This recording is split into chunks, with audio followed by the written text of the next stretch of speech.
Welcome back to civil tech. അപ്പോൾ നമ്മളിന്ന് പരിചയപ്പെടാൻ പോകുന്നത് സ്റ്റാൻഡേർഡ് കൺസിസ്റ്റൻസി ടെസ്റ്റിന് യൂസ് ചെയ്യുന്ന അപ്പാരറ്റസ് ആണ്. ഈ അപ്പാരറ്റസിൻ്റെ പേരാണ് വിക്കറ്റ് അപ്പാരറ്റസ്.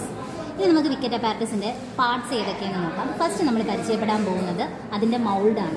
അപ്പോൾ മൗൾഡിൻ്റെ ഡയമീറ്റർ എന്ന് പറയുന്നത് 60 to 80 mm വരുന്നത്. അതുപോലെ തന്നെ ഇതിൻ്റെ ഹൈറ്റ് എന്ന് പറയുന്നത് 40 mm ആണ്. ദെൻ ഗ്ലാസ് ഷീറ്റാണ് വരുന്നത്. അതുപോലെ തന്നെ നെക്സ്റ്റ് നമ്മൾ പരിചയപ്പെടാൻ പോകുന്നത് ഇതിന് യൂസ് ചെയ്യുന്ന നീഡിൽസ് ആണ്. ഇതിൽ മെയിനായിട്ട് പ്ലഞ്ചറാണ് സ്റ്റാൻഡേർഡ് കൺസിസ്റ്റൻസി ടെസ്റ്റിന് യൂസ് ചെയ്യുന്നത്.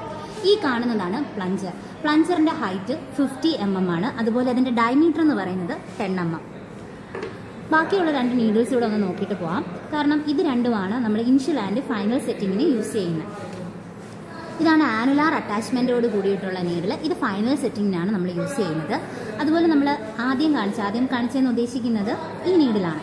ഇതെന്ന് പറയുമ്പോൾ 1 mm സ്ക്വയർ നീഡിൽസ് ആണ്. ഇത് ഇനിഷ്യൽ സെറ്റിംഗ് ടൈമിന് ചെയ്യാൻ വേണ്ടിയിട്ടാണ് നമ്മൾ യൂസ് ചെയ്യുന്നത്. അപ്പോൾ ഇത്രയും കാര്യങ്ങളാണ് ബേസിക് ആയിട്ട് നമ്മൾ ഈ അപ്പാരറ്റസിൽ അറിഞ്ഞിരിക്കേണ്ടത്. അതുപോലെ തന്നെ ഇതിലെങ്ങനെയാണ് റീഡിംഗ് എടുക്കുന്നതെന്ന് നോക്കാം. നമ്മളിതെല്ലാം മൗൾഡിൽ എല്ലാം ഫില്ല് ചെയ്ത് നമ്മുടെ സിമെൻറ്റ് മോട്ടാറൊക്കെ ഫില്ല് ചെയ്തതിന് ശേഷം ഇതിൽ ഒരു നീഡിലുണ്ട്.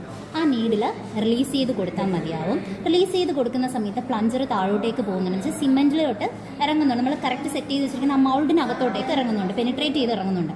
ആ സമയത്ത് നമ്മളിതിൻ്റെ റീഡിങ് നോക്കാം. റീഡിങ് എടുക്കുന്ന രണ്ട് രീതിയിൽ നമുക്ക് എടുക്കാൻ പറ്റും. താഴെ നിന്ന് മുകളിലോട്ടും മുകളിൽ നിന്ന് താഴോട്ടും. അപ്പോൾ ബോട്ടത്തിൽ നിന്ന് എടുക്കുമ്പോൾ 5 to 7 mm ഇടയിലാണെങ്കിൽ അത് കറക്റ്റ് ആയിരിക്കും. അതുപോലെ മുകളിൽ 50 അല്ല 33 to 35 ഇടയിലാണെങ്കിൽ അതും കറക്റ്റ് ആൻസർ. അപ്പോൾ രണ്ടും കറക്റ്റാണ്. ടോപ്പിൽ നിന്നാണെങ്കിൽ 33 to 35, ബോട്ടത്തിൽ നിന്നാണെങ്കിൽ 5 to 7 mm ഇടയിലായിരിക്കും.